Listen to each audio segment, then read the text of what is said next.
Good afternoon. My name is Kenji, like Benji, except it's K, Heilman. I work at the North American Production Support Center. Any of you ever heard of that organization? NAPSC. It's on the TMMK campus in Georgetown. It's the training center down there. We're a pretty small group, about 30.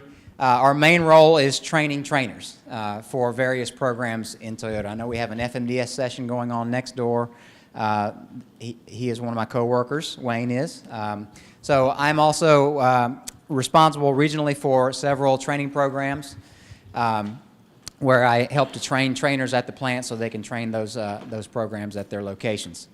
My safety commitment is to always look both ways before I make turns. Let me ask you a quick question before I dive in here. How many of you have quality circle programs at your locations already? Okay, not as many hands went up this time than the first session. So of the few hands that did go up, just out of curiosity, what are you looking to learn in the next hour here? Those of you who have quality circle programs. Anyone care to volunteer of the hands that went up? First of all, how to engage people more in quality circles. I mean, make leaders better leaders in order to engage their team members. Okay. So how to engage team members better in quality circles and how to engage leaders to engage the members. Okay, very good. Anybody else out of the hands that went up? All right, so in this session, the majority of the hands did not go up. So let me get a representative volunteer from that group that did not raise their hands. What would you like to learn from this session? Not having quality circles yet. I guess maybe there's a plan to, or maybe there's potentially an idea to start quality circles. I'm not sure, but yes. So the benefit of them and how to implement them. Okay, the benefit, learn about the benefit of quality circles and how to implement them. Okay, very good. I hope to be able to give you some insight on that today. All right, so as a quick icebreaker, what I'd like to do is I'm going to give you 1 minute here, not very much time, to think about this and then also share it with someone at your table. So if you have a table of 4, just maybe your neighbor. If you have a table of 3, you can just share amongst the 3 of you. I'm going to give you the first 30 seconds or so to think of one of these 3 scenarios as it relates to you. What motivates you? I want you to think of, it motivates me when I see blank, or it motivates me when I hear this, or it motivates me when someone does this. One of those 3 scenarios, I'd like for you to come up with something. Does that make sense? All right, I'm going to give you 30 seconds to think about that quiet time before I have you share it with your group. Try to come up with something in one of those 3 areas. All right, well, some of you are already doing it. If you have one, go ahead and start sharing. Sharing it with your partner, your neighbor, or at the table so you can get some ideas going.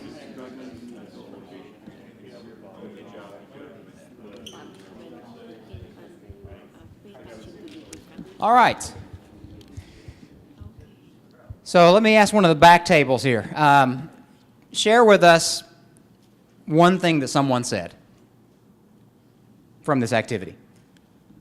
One of the 2 back tables there. Okay, go ahead. Motivates me when I hear positive feedback. When you hear positive feedback. Was that something you said or someone at your table said? Something I said. Something you said. Okay, so it motivates you when you get positive feedback. Okay, very good. I like that. How about middle tables? One of the 2 middle tables. Can you share with us what you or someone else said?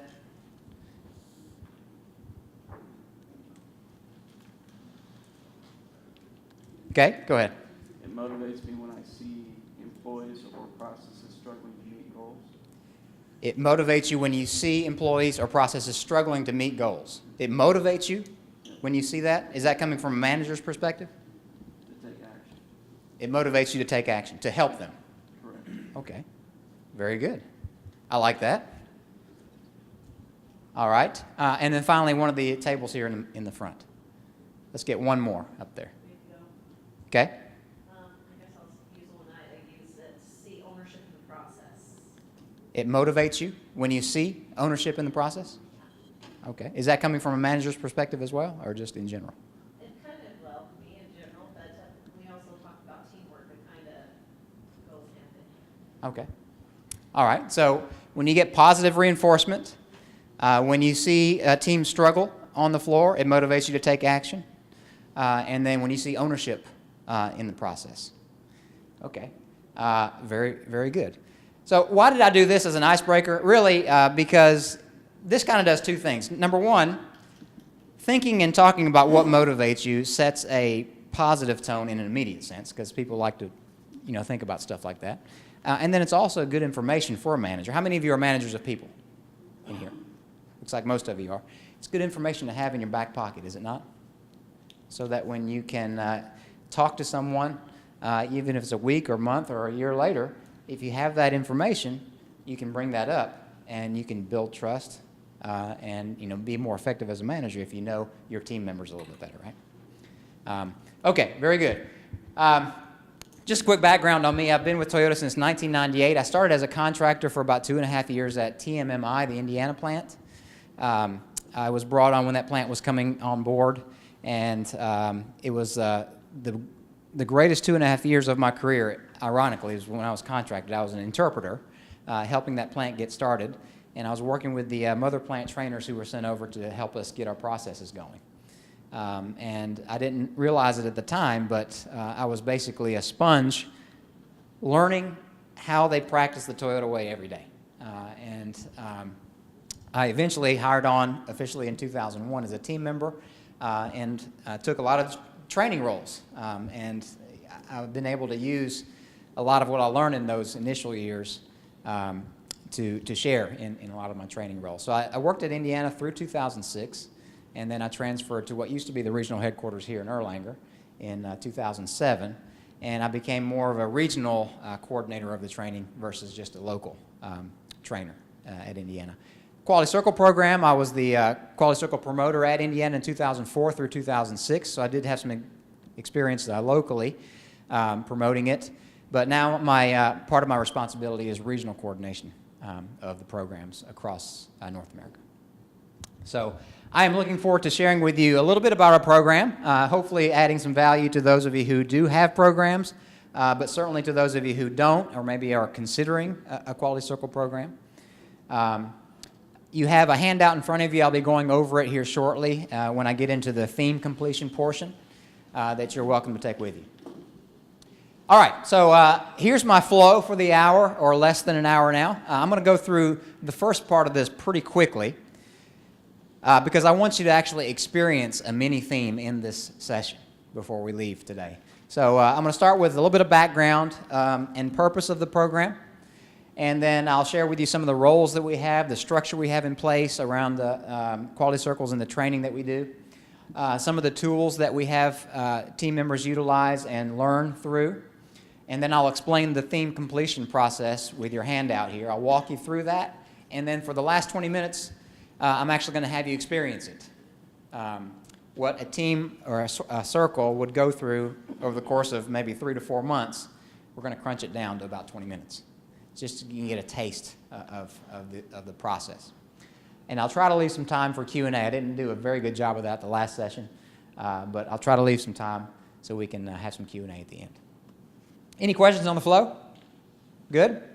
Okay, so let's talk a little bit about the background and the purpose of quality circles. The background, you can trace it back to the 1950s. 1955 is when the Crown was launched in Japan. That was the vehicle that really got Toyota going domestically as a viable automaker. The customers in Japan accepted Toyota for the first time as a good car manufacturer, and production increased from there. In fact, from 1955 to 1961, production increased by 7-fold. However, you can see by the second bullet point there, the workforce only increased by 2-fold. So what are some of the problems that you think might happen when your production increases by 7, but your workforce only increases by 2? Absolutely. What kind of problems? Yes, just as it says there. A lot more issues could happen, but certainly quality problems could arise, and they did. Quality suffered because of it, because Toyota had trouble keeping up with the increase in production. the training quality was not there, and the development of team members wasn't happening like it was before. And that led Toyota to introduce a concept called total quality control in 1961. And one of the initiatives coming out of that a few years later was the Quality Circle program. So in 1964 is when Toyota officially launched Quality Circles in Japan. Now, North America has been doing it since the 90s or so, but Japan started it in the 60s. Yes? Kenji, is that tied to dimming?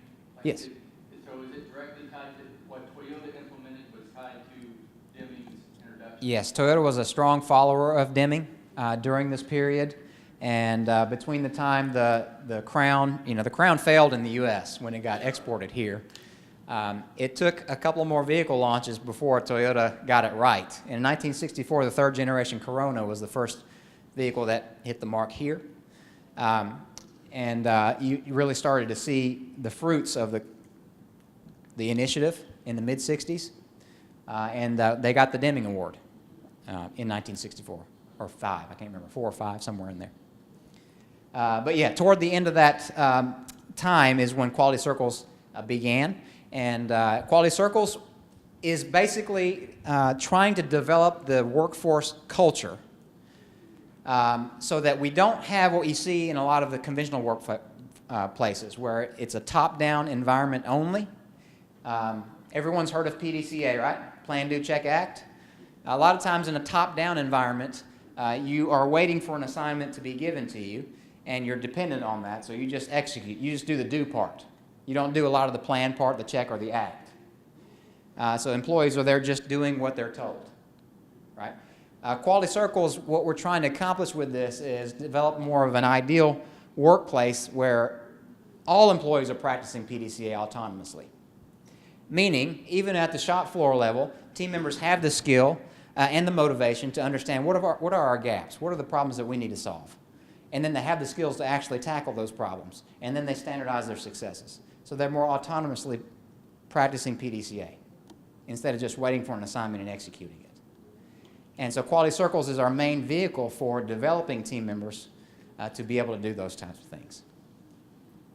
Right. So the primary tool Quality Circles is for developing members on the shop floor. So through developing team members individually, and building a positive workplace where they're able to decide what they want to tackle, right? The gist of the Quality Circle program is not the group leader coming down and saying, hey, Patrick, we're not meeting our quality KPIs. I need for you to work on this problem. That is not what we're looking for. We may have some quality KPI gaps in this process, but to Patrick, his biggest issue is this process is hurting his shoulder a little bit. Well, if he's got more of an ergonomic concern, that's what we want you to work on. Bottom up. Working on issues that you want to work on in the workplace, not necessarily what the supervisor comes in and says based on company KPIs, right? And the idea, of course, is by building skills and a positive teamwork, you're going to graduate into naturally tackling those more complex problems down the road. But initially, certainly, we want team members to tackle the topics that they want to tackle. Right. And by doing this, it's going to actually build a stronger workplace, as I said, to contribute to the company performance in the long run. Any questions on this?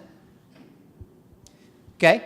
It's really a big part of the Toyota way in terms of respect and teamwork, building mutual trust between the company and the team member by allowing team members to work on issues that are close to their heart. And then also teamwork, right? Sharing opportunities for development and maximizing individual development and team performance. That's what we're trying to accomplish through Quality Circles. So, not to beat a dead horse, the main purpose of Quality Circles is what? Development. Development, right? We struggle with this in Toyota even. Management sometimes doesn't ask the right questions. They'll ask, what safety KPI did you impact? What was the quality impact of that?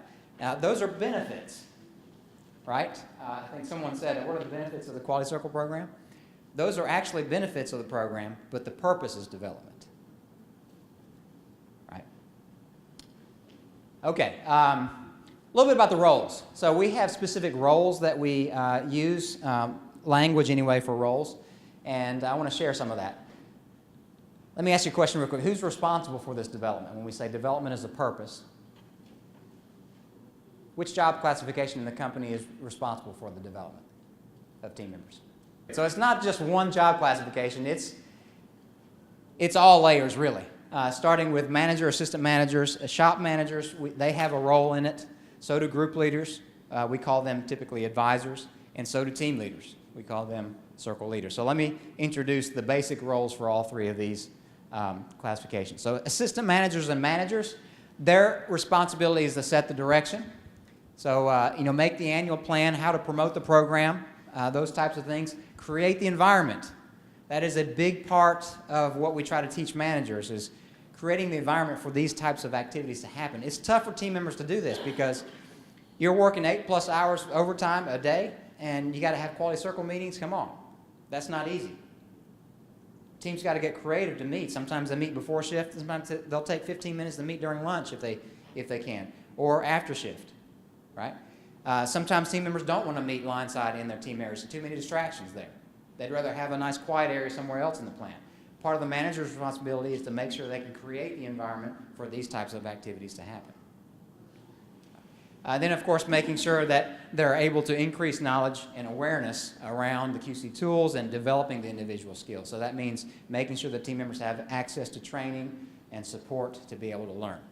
So the manager sets the environment for that to happen.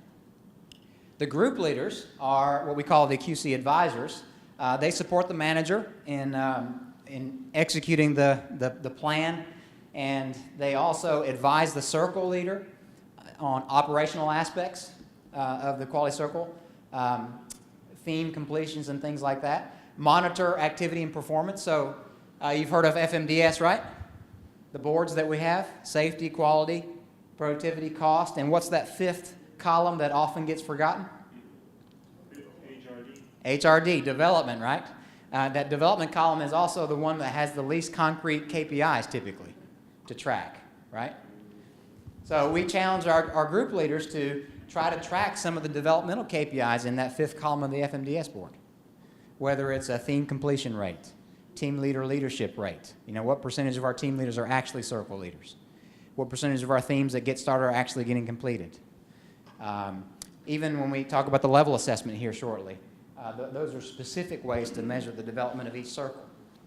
So showing that level assessment in there and showing how the development is progressing for each of your circles. There's a number of ways that you can track performance there, right? And then visiting circles, showing interest, offering encouragement, positive reinforcement. We want the group leaders to be present, right? Not just show up at the end and listen to the report out. We want them to be there visiting the circles when they have their meetings and helping them throughout the process, not just showing up at the end. Right? Circle leaders, these are the team leaders. We want them to actually take the lead in developing the team members, meaning having a plan to develop their skills from theme to theme. Provide the opportunity for those skills to be practiced throughout the theme, coaching them, and then ensuring that the activities are being completed. All right, so this is the most hands-on role here in terms of helping the team members. The team members, which are the circle members, of course, they are tasked with attending the meetings, supporting the circle leader, and participating in their specific roles even at the circle member level, where the circle leader will take some time being strategic about assigning a theme leader, for example. A theme leader may be someone who has been through a few themes, and maybe it's an opportunity for you to actually lead the problem-solving portion as the theme leader, right? A recorder is someone who maybe can learn from gathering data and using check sheets. Timekeeper, gatekeeper. Talk about that in a second. And then providing an opportunity to practice those skills and have fun, of course, right? Making it fun, motivating the team members to practice and tackle themes that they are meaningful to them. Okay, structure, we have a lot of things in place here. I just want to share some of the main things. And Every team as a circle is a concept that we're trying to get back to at Toyota. We are actually struggling with this a little bit. The team leader typically has about 5 team members in terms of span of control. So we want a team of 5 concept. Every team is a circle. Every circle is managed by the team leader. That's not necessarily the case. A lot of times teams are formed from team members in different areas, which is fine. We don't not allow that, but there are challenges with that because the topics that are picked up aren't a common interest among all the team members, right? So we like for the teams themselves to form a circle and managed by the team leader or the circle leader, and then it makes it easier to measure development from cycle to cycle that way. So we have what we call level assessment, what we'll practice here shortly. We have them go through a level assessment before and after each theme cycle, so you can measure the progress as you go through. And we have training also that's provided for each of those levels, the advisor, the leader, the members. Each plant typically has trainers that will provide that training. And then from HQ or regional standpoint, we provide manager training. We try to work with managers to develop model managers for QC, to do those 3 things I talked about. Set the expectation, create the environment, increase awareness and knowledge. And then we also have train the trainer programs where we're training plant trainers to do the advisor, leader, and member training. When I say theme, I know I've thrown that word around several times already. A theme is basically just a problem that's being solved, right? So team members will select a theme and work on it together. The complexity of the theme will dictate how long it takes. So a typical circle might go through 2 to 4 themes per year. 2 themes if it's a difficult theme, 4 themes, maybe if it's not so difficult. We also have them present when they're finished to share their learning. And this is the main way that we give feedback and recognize the team's efforts. Right? So we have 2 types of presentations. A theme presentation, which is the most common one, where a circle will actually present together on their problem-solving theme. Another one that we're trying to get more into in North America is managing activity presentations, where a circle leader will actually present how they developed a circle over the course of 2 or 3 themes. We haven't been very good at this in North America. Japan's way ahead of us, and they've challenged us to do more of these types of activities. So we're trying to do more managing activity presentations going forward. All right, and then just real quick, we do have plant level, regional level, and global level presentations. So it is a pretty structured program in terms of a global reach. So at the plant level, division level circles present their activity, and senior management at each plant actually selects 2 typically per year, 1 to represent them at the regional conference and 1 to represent them at the global convention. And at the regional conference, the North America Toyota Quality Circle Conference typically is in May. All 13 of our plants come together, and 1 from each plant shares their theme activity. And they share learning points and obstacles, and it's a great networking opportunity, and it's really a recognition event. It's not a competition at that point. It's the main means that we recognize them. It's the all-expense-paid trip. We had it in Charlotte this year for the team members. Global convention also is the same. In fact, it's next week. I'll be headed there this weekend for that. This is the same as the regional, except you have plants from all over the globe coming together and sharing their activity and networking and learning from each other. And this also is a recognition event. It is not a competition. So I don't want this to seem so daunting that you have to have all this stuff. We have a structure like this, but if you're just getting started, all it takes is allowing team members to tackle the issues they want to tackle, giving them an opportunity to present it afterwards, and along the way, providing them the skills to be able to do it. Right? That's really the point of the Quality Circle program. All right, tools. A little bit about tools. These are some of the things that we use along the way. The level assessment, as I mentioned, is one of our main tools to measure the development of the circle from cycle to cycle. I'll have you practice this shortly. We have storyboards that are pretty standard across all of our plants. We try not to emphasize how long it takes to make a presentation. For example, we don't have them make PowerPoint presentations unless they get to the regional level. Then they do typically. But Most plants will have a storyboard about the size of this board here.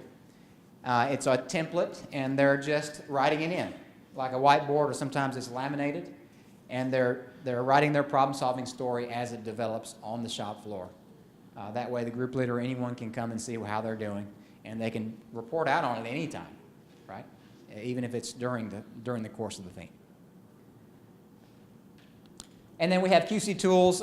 We have training available for this. A lot of times the circle leader or the advisor will give the training informally to the circles also, so that they know what types of tools they can use along the way. You know, graphs are very good ways to show data or visualize the data. Check sheets allow us to gather data quickly and easily. Pareto charts help us to prioritize which problem to tackle first. Fishbone is a great way to brainstorm causes and get to the root cause eventually, so on and so forth. So we like to see quality circles use at least 2 or 3 of these tools along the way and show how it helped them, right? So you're helping to empower the team members to solve the issues using these tools. Okay, so theme completion process. Let's talk a little bit about your handout. You've got a handout in front of you that has the 9 steps there. And you can see it starts with creating a circle name. Again, we want the teams to come up with this. The thing that we don't like to see, that we see sometimes still, is in our databases when we see the names of our teams, the group leaders will often submit the names, and they'll say like trim 2 line 1, you know, or trim 2 process 5. You know, come on, you can get a little bit more creative than that, right? Let the teams come up with a funny name or something that's meaningful to them. And then develop ground rules for the meeting, right? We'll talk about this a little bit more. That's an important key there because, again, they don't have a lot of time to do these things at any given time. The meetings don't take very long. You need to be as efficient as possible. Once you have a circle name and ground rules, we have them complete the level assessment, select the actual theme or topic that they're going to tackle, and then create an activity plan where they'll actually, we have a template where it's kind of like project management. We have them plan how many steps they're going to do across how many weeks, so they can track like a Gantt chart, plan versus actual. And then we have them develop a plan on how we're going to develop skills along the way for specific members, assign those roles, and then you finally get into the problem solving. Right? So one of the things I want to make sure you're seeing here is the problem solving, which is an 8-step process. Everyone's heard of TBP, right? Toyota Business Practice is the 8-step problem solving method that we use, is here. Those are the 8 steps. You can see that it's number 6 of 9. So there's a lot more going on in Quality Circle program than just problem solving. You're getting to the problem solving there with the 6th out of the 9 steps. After the actual problem solving, we do a level assessment to see how much progress we made developmentally for the circle. We have them present the activity, and then we have them start again. Right. So that's the basic flow. We give this out in the Quality Circle leader training. The leaders find this very helpful in terms of, the step-by-step process. Yes? I have a question. This level assessment. Yes. Who does this assessment? Team members do self-assessment, or circle leaders do assessment of team members? That is a great question. It is team leaders. The circle leaders typically do the assessments. Circle leader, yeah. Because a lot of times the team members don't know what they don't know. So we found that it's not as accurate if we let the team members do it. So the circle leaders, it's advised, along with the advisor, circle leader and advisor level should be doing these. So you have tried self-assessment before? Yes, we do. And a lot of times they'll rate themselves higher than they actually are because they think they know something and they actually may not know it. Yeah. Is that what you've experienced too? Okay. Any questions on this flow? General flow overall? Yes? Kenji, as it relates to the problem-solving steps, so TDP can be complicated in itself. Yes. So, in regards to doing number 6, Yep. how do you do TDP as part of this whole activity in terms of training to get someone on that process? Are they doing a TDP, or are they just following these steps to kind of organize their problem solving? Well, both, I believe. They are going through the TBP 8-step process when they're tackling their theme. The So, reason why I ask is yeah. when I did TDP, Uh-huh. it took, maybe I was a little stupid or something, but it took me a couple months to Yeah. get my TDP correct. Right. So in my mind, I'm envisioning, oh, this is very complicated. How will they actually do that Yeah. in a quick way? Yeah, so in circle leader training, we have the 8-step TBP in there. So we're training circle leaders on TBP. It's not the full one-day training that you experienced as an individual contributor, but it's in there at a more basic level for the circle leaders so that they can coach the circle through those 8 steps. And remember, the themes that they're tackling are supposed to be simpler themes, at least at the beginning. Okay. So they're not probably going to be as complex as the ones that you did that take. But still, the circles do take 2 to 6 months to go through a cycle. So sometimes they do end up being pretty complex, and it takes them a few months. Yep. Good question.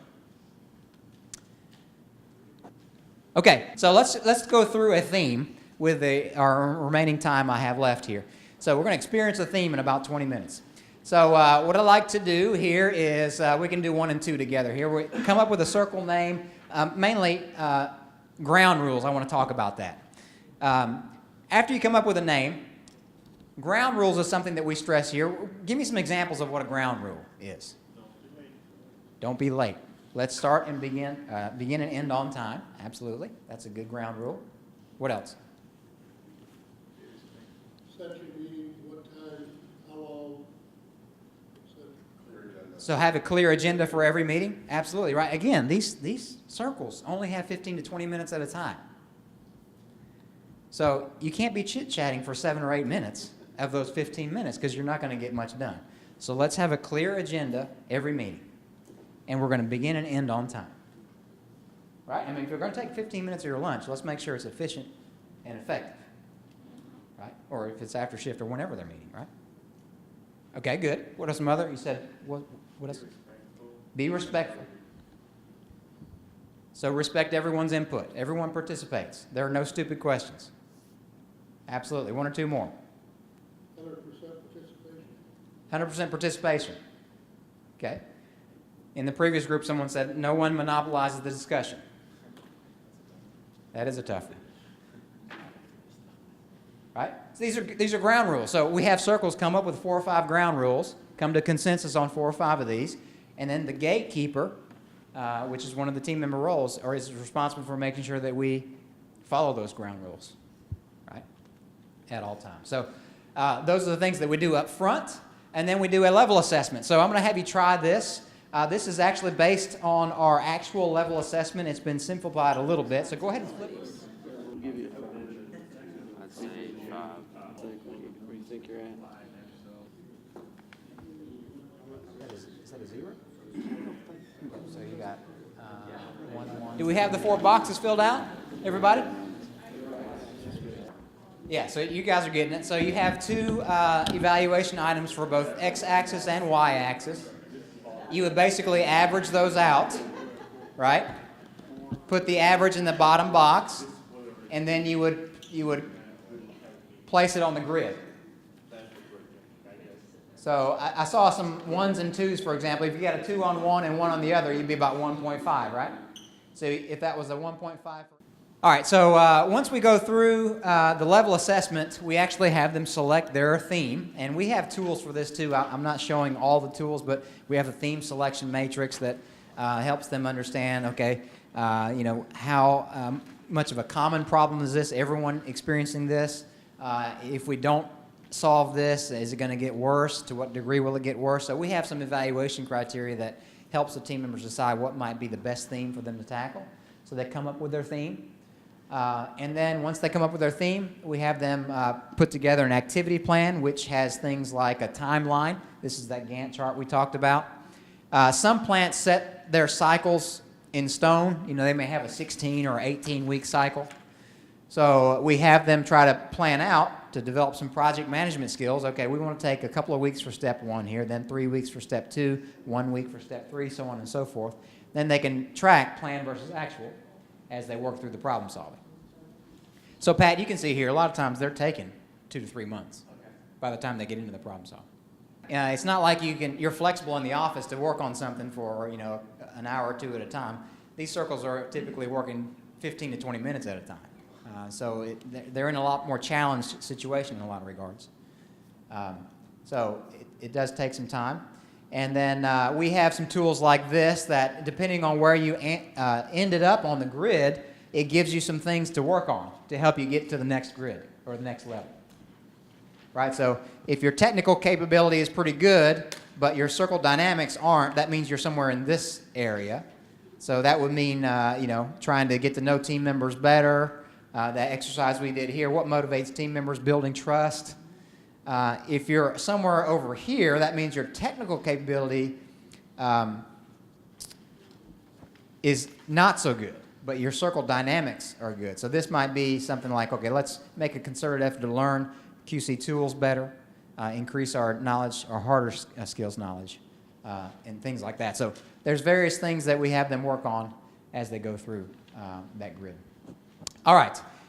Theme leader, recorder, timekeeper, and gatekeeper. These are some of the specific roles I talked about. This is where we will make these, solidify these roles amongst the team members. So if you have a team member who is maybe more experienced than another team member, maybe they have a few circle themes under their belt, you might have them be a theme leader, and you might have them help you as the circle leader lead the circle through the problem solving. Right, so they can really improve their problem solving skills to maybe eventually even get promoted to team leader. We do have incentives in place for that as well. In order to get promoted from team member to team leader, you have to have participated in at least one quality circle cycle. In order to get promoted from team leader to group leader, you have to have at least been a circle leader for one cycle. Right? So if that's part of someone's plan, then it would behoove them to try to be a theme leader to lead the problem-solving portion. Right? That type of thing. All right, so here we go. We're finally at step 6. We're going to actually do the problem-solving now. All right, so I'm going to kind of combine 6 and 8 here because, as I said, when they do their problem-solving, at the end we do have them report out, share their findings, what they learned, and things like that. So I'm going to kind of do a mock presentation, if you will, but I'm going to have a couple people help me out because they said they want to learn a bit about QC tools. Okay? So let's walk through the theme. So our ultimate goal is to make the PGA Tour. We're golfers. We're going to try to improve our golf game here. And so our ideal situation is to shoot at 72, which is par. And currently our average golf score is 95. So we had a gap of 23 strokes between ideal and current. So we're going to problem solve this, try to become better golfers. So what's your name? Ryan.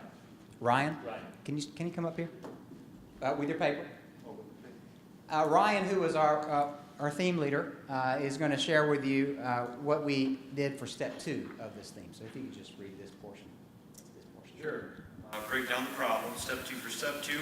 The next time we went golfing, we collected data and where extra strokes were coming from. We gathered this data on a check sheet. Bing, bing, bing, QC tool. Gathered on a check sheet where our extra strokes were coming from. Okay. All right. Then, as you can see here, we used to prioritize 3 areas of our golf game that had the most extra strokes. See, putting had 15. Then we visualized the process for putting and tried to find the point of occurrence. Practical problem solving. Learn from ODD.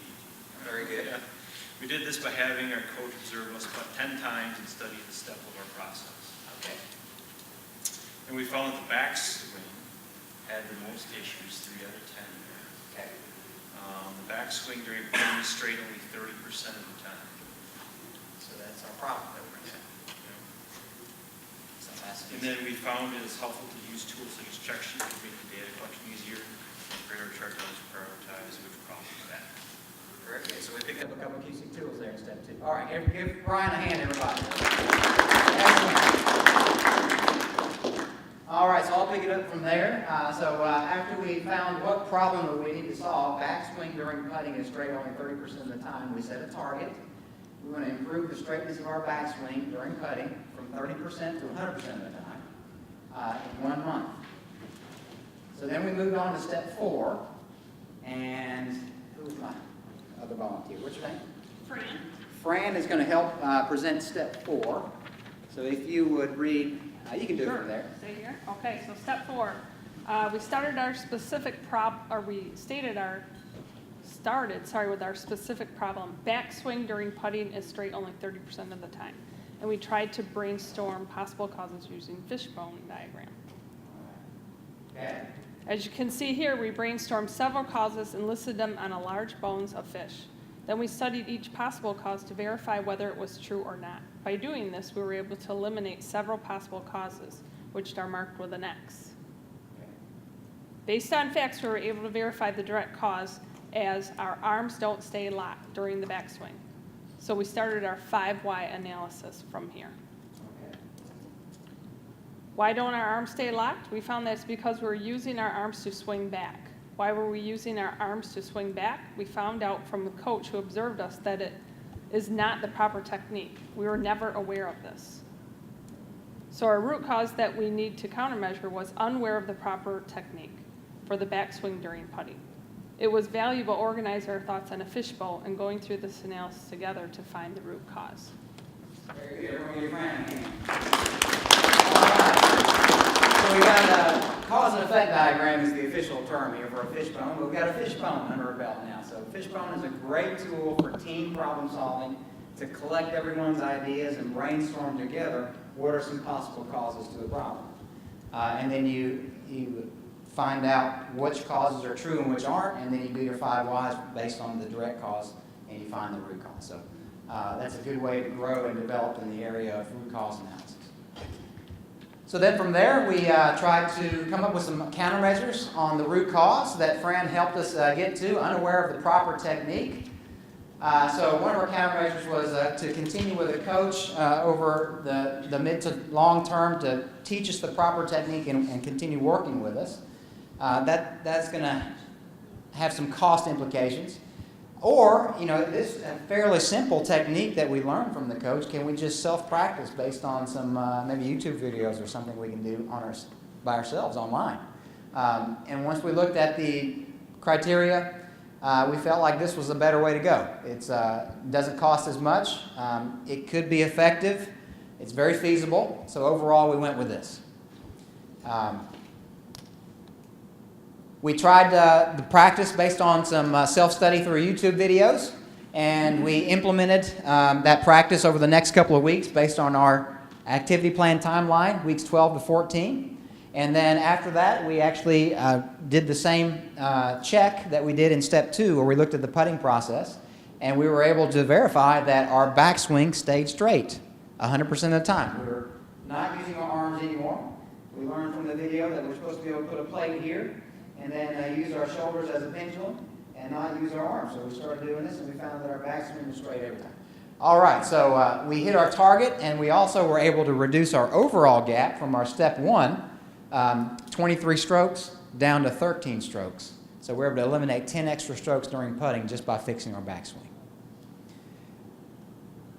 From this point forward, we're going to standardize what we learned. We're going to put this pendulum concept and locking our arms into our mental checklist so we can standardize that going forward. And we're going to share our learning with our buddies on that aspect of the golf game.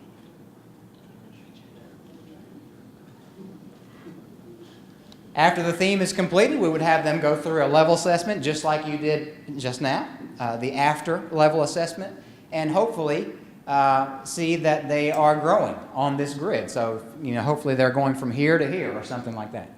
And again, we're not expecting a huge jump from one cycle necessarily. They might just go from one area of D to a higher area of D. Right? And hopefully the team sticks together for more than 1 or 2 cycles so they can get a continuous growth, right, on the level assessment. Then they present their activity. I kind of did that along the way here. You can see how a lot of times team members will share the presentation of the activity. So the idea, of course, is to continue to grow, as this says, using simple themes at first, where team building is more the purpose. And then as they graduate into more complex themes and build their skills, then we do start looking at what type of impact are they making. What KPIs are they contributing to at the company level? But it's very important to know that at the beginning, that shouldn't be the focus. The focus should be development and letting the team members address what they want to address. All right. Wow, I'm about out of time. So these are just some of the verbatims that we got from team members when they present their activity. But you can see we try to have team members write down what they learned and share that at the end so that they can kind of solidify what they learned along the way. You would be surprised at the wealth of information you find online on quality circles. Just by punching in quality circles, Googling it, you'll get all kinds of stuff. So there's a lot of public information out there. In fact, our program is based on public information. JUSEI is the Japan Union for Scientists and Engineers. And a lot of Toyota Group companies actually formed this group. And they have a lot of publications out there that you can look at, purchase. In fact, some of the stuff that we use internally, like this level assessment guide, is one of these textbooks. So you can actually get these, from the internet. So you don't necessarily have to have secret Toyota knowledge. A lot of it is out there. And if you want to start small. Have them report out at the group level.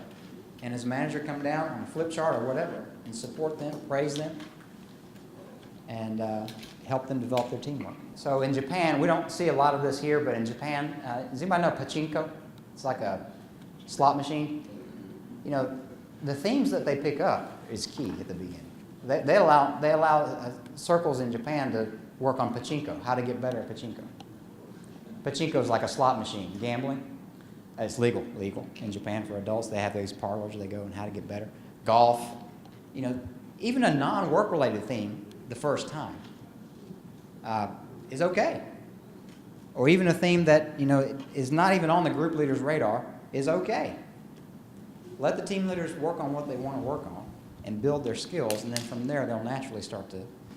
And then the participation part, I don't know if this will help you, but sometimes we push participation because it's one of our KPIs, and group leaders end up forcing quality circles, and then that just generates pushback.